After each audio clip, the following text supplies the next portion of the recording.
Sibingelela abantu abasha egameni elihle neliphakeme lenkosi yethu Jesu Kristu. Siyabonga abathandekayo nokuba kule nkonzo uNkulunkulu asihlelele yona. Sobe lokho siqhubekile nalezi inkonzo uLwesithathu, uLwesine kanye nesonto. Midweek inkonzo iqala ngo5:30.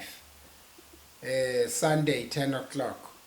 Siyambonga kakhulu uNkulunkulu osihlelelayo bathandekayo nongaphezulu kokucabanga kwengqondo yethu kodwa uyakwenza. Kuningi ke nesikuzamayo kuzoba ngcono ukwazi ukutholwa ngabangcwele bonke.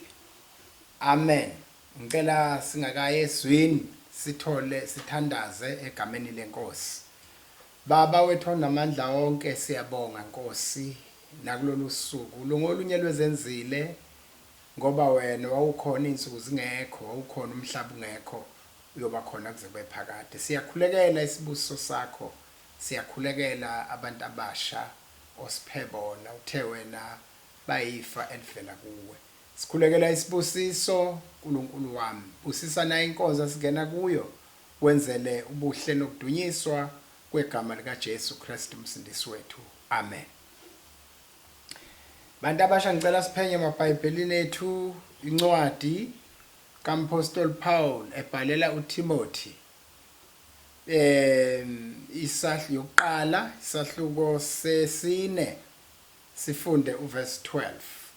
First book of Timothy chapter 4 verse number 12. I'm reading from the Good News Bible. It reads thus: Do not let anyone look down on you because you are young, but be an example for the believers in your speech, your conduct, your love, faith, and purity. Inkosi ayibusise ukufundwa kwethu layo. Masilibusise izwi likaNkulunkulu. Baba lingcwele, ligcwele ukuphila, ligcwele umlilo. Liyaphilisa, liswaba ubumnyama baleke kuvela ukukhanya. Livusa abafileyo, lenza okungekho kube khona. Liyadala, lidala izinto ezintsha. Dala Nkosi yami nasemphefumulweni wethu, emoyeni wethu, engqondweni yethu, egameni lika Jesu umsindisi wethu. Amen. Ngiyathanda kuninika lama point alandelayo bantu abasha, singakhuluma kafishane ngale ncwadi. Sibonge kwabangcwele abazitholayo lezi inkonzo nabenza ongaphezulu kwabo. Siyazi kusakanzima abathandekayo kudinga umnikelo, kudinga amadatha ukuze ukwazi ukusithola online, ukwazi ukusibona online. Sikhuluma indaba zombuso wakithi ozayo nesibizelwe kuwo ngegama lenkosi. Let me give you these 4 points bantu abasha ngegama lenkosi. 1. Living an exemplary life is not only honoring to God, but it also stops the mouths of those who will be critical of you. Let me repeat. Living an exemplary life is not only honoring to God, but it also stops the mouths of those who would be critical of you. Uyithini lento bantu abasha khona soswa sonke. Njengoba uPaul eluleka uTimothy ukuba phile impilo eyisibonelo. Ithi ke lento impilo eyisibonelo kanye ukuphila impilo eyisibonelo akudumisa uNkulunkulu kuphela kodwa kuvala nemlomo yabo bonke abantu abakugxekayo. 2. We all must realize that the ideas and philosophies of the world are completely opposed to God's will and plans. That must be clear to every one of us, that yonke into ekhona emhlabeni, be stylish, modern, whatever, ba crazy ngakho abantu basemhlabeni. Yonke into ekhona ama philosophies of this world aphambene namasu kaNkulunkulu nentando kaNkulunkulu kuyi opposition kuya-oppose yonke into abantu aba-crazy ngayo, yonke into abayibonayo emhlabeni abathi hayi uyakhulu, uma wenza lokhu uyakhulu, ulandele yonke into nje babona nje abantu abasha begaxeliswa abangani babo, bagaxeliswa ukubukela, bagaxeliswa ukubona izinto ezenziwa ngabanye abantu abasha, bacabanga ukuthi mhlawumbe uzoba ngcono, uzobukeka njengomuntu understandayo uma wenza lezi zinto zabo. Yonke into yalelizwe iphambene nentando kaNkulunkulu. That must be clear to every one of us. 3, Timothy was instructed by the Apostle Paul to live a blameless life and be an example to others, that all those who are older will not have a reason to look down on him.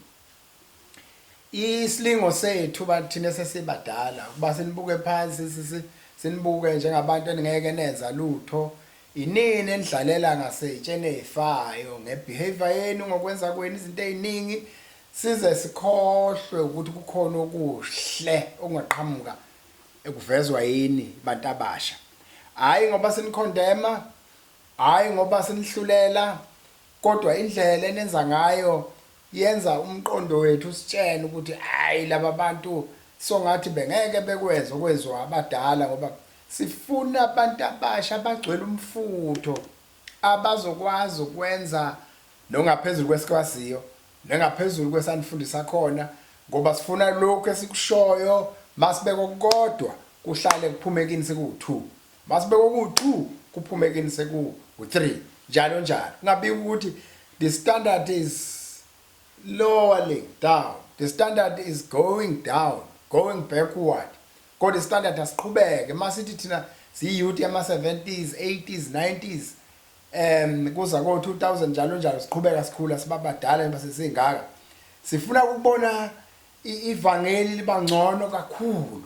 That is our dream and our wish, ukuba sibone ivangeli liba ngcono kakhulu kunalokho esasikubona, ngoba sihlala sinitshena sithi hey zadlula insuku zobumnandi bevangeli, zadlula insuku la ivangeli belihola abantu, ivangeli belenzisa abantu izinto, ivangeli belithola umuntu enqunu limgqokise, limthole egqokile, limgumule ingubo ayigqokile, libembathise zalo, ngoba ivangeli liyayigqokisela, liyazakhela umntwana. Akakhiwa umuntu kwaJesu, uzakhela yena uJesu ngokuhlangana kwakhe.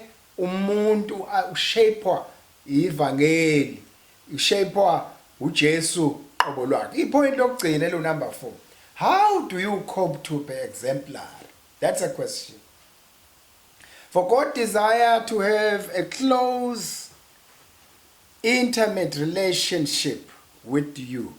Without that, you can't do anything.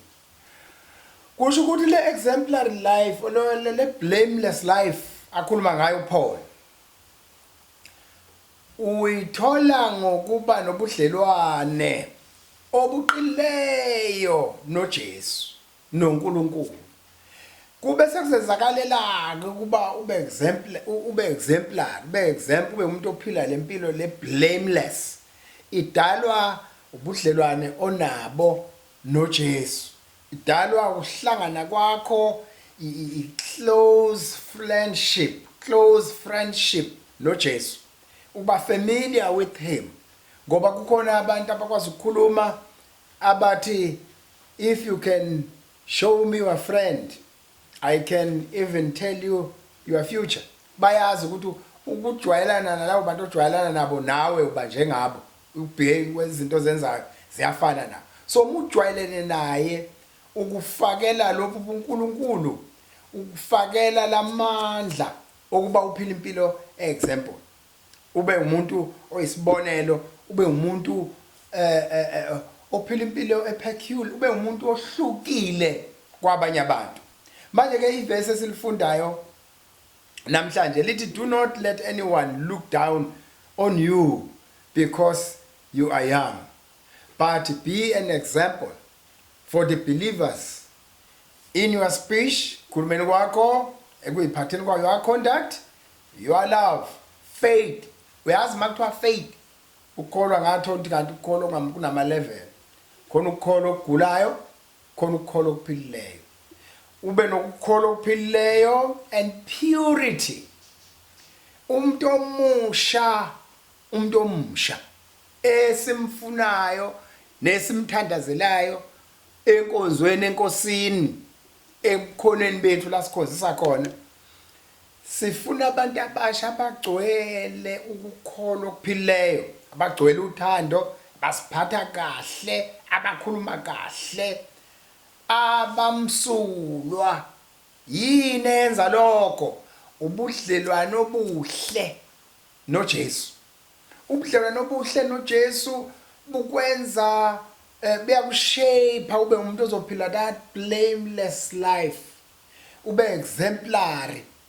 Esweni elinje kwasho omama emhlanganweni wabo bethi ungamtholaphi. Funa sisho njalo kumuntu omusha intombazaneni kumfana sithi ungamtholaphi ngoba sazi ukuthi le type yabantu abasha esilethi esinayo abantu aba-exemplary, abantu abanokukholwa okuphileyo, abantu ama-candidate, abantu ngeke bathole indawo. Siziqhenye ngani, siziqhenye.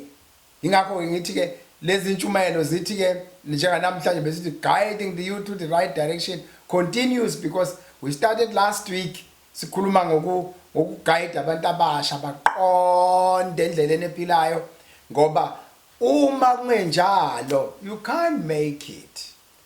Izwe esiphila kulo limelene ne blameless life, line opposition. Into uma ngabona umuntu ujedakiwe noma ngabona umuntu ezinto wrong enjani, ngabona umuntu ephuma ejele azayiqhenya khulume hey mina ngiyi17 ngiyi14 ngiyi15 mina abantu bacabanga ukuthi istyle leso, kanti usho ukuthi lo muntu uyisiboshwa, usho ukuthi lo muntu umgulukudu. Manje ke uSathane uyayishintsha lento uyibona uyibona ayembathisa ayifake ayiglorify ayifake that ayisugarcoat bese ngathi abantu abasha ke ngenxa yokungasigwabo bagijimeke babambe leyo nto ke eke manje bangene ematshwaleni bangene emajele bazali ingane bayiphike benza nje yonke into nje umubuka ukuthi kodwa lo muntu wayenza kanjani lento, wayebuke esweni esiphila kulo, so wabamba lezi zinto ezenziwe esweni wayetshena ukuthi zikhulu ngoba ebona zenziwa abanye awukuthiwa nabo hayi baseyintweni, ngoba bayathanda abantu ukuthiwa baseyintweni. Kungcono ukuba sentweni kunoba seyintweni. uJesu kuyinto yokuhlala kuyo. uJesu ke uyidwala umele basihlale simbheke. uJesu bantu abasha ake nimbheke nje, nimbheke. Wayengenabuhle ubabhekwe kodwa wayithwala izono zabantu, wabuthwala ukufa, wabuthwala ubuhlungu bethu. Wayengekho attractive kodwa umuntu wahlangana naye ikhona into ezosuka. Uhlangana kwakho naye khona umthwalo esukayo. Ngakho ke egameni lika Jesu bantu abasha sathandaza, siyanikhulekela sithi Nkosi yami selekelele sisize, let them understand your word, let them get your gist of your gospel, of your mission. Wesesweni basibe nokuphila sibe nakho ukuchichima. Ngakho egameni lika Jesu ngiyanikhulekela abantu abasha nise indaweni ezingafani ezihlukahlukene, nise emasontweni angafani, but ngithi igama lenkosi malinqobe ukuphila kwenu, uqondise inyawo zenu, libonge lidunyiswe lona lodwa elika Jesu igama. uNkulunkulu makanibusise masithandaze. Baba wethu ongcwele, ise umsindisi wethu Jesu, siyabonga msindisi wethu ongcwele, siyabonga dwala lempilo yethu, siyabonga amandla ethu, siyabonga wena omi kuze kube phakade. Mana ngonyama, mana mnqobi, mana dwala, mana wena othushiywa, wena othuthukwa ube ubusisa, mana ndoda eyabusisa abakuthukayo, mana ndoda eyamayodwa, mana ngoba wena uma wedwa, mana ndoda eyahlambulula umhlaba, mana ndoda eyasizalela ukuphila, eyasithenga ngegazi layo. Nqoba mnqobi, yenzela ubuhle bokwaziwa kwevangeli, yenzela ukudunyiswa kwezwi lakho. Siyabonga Nkosi, sibusise egameni lika Jesu umsindisi wethu. Amen.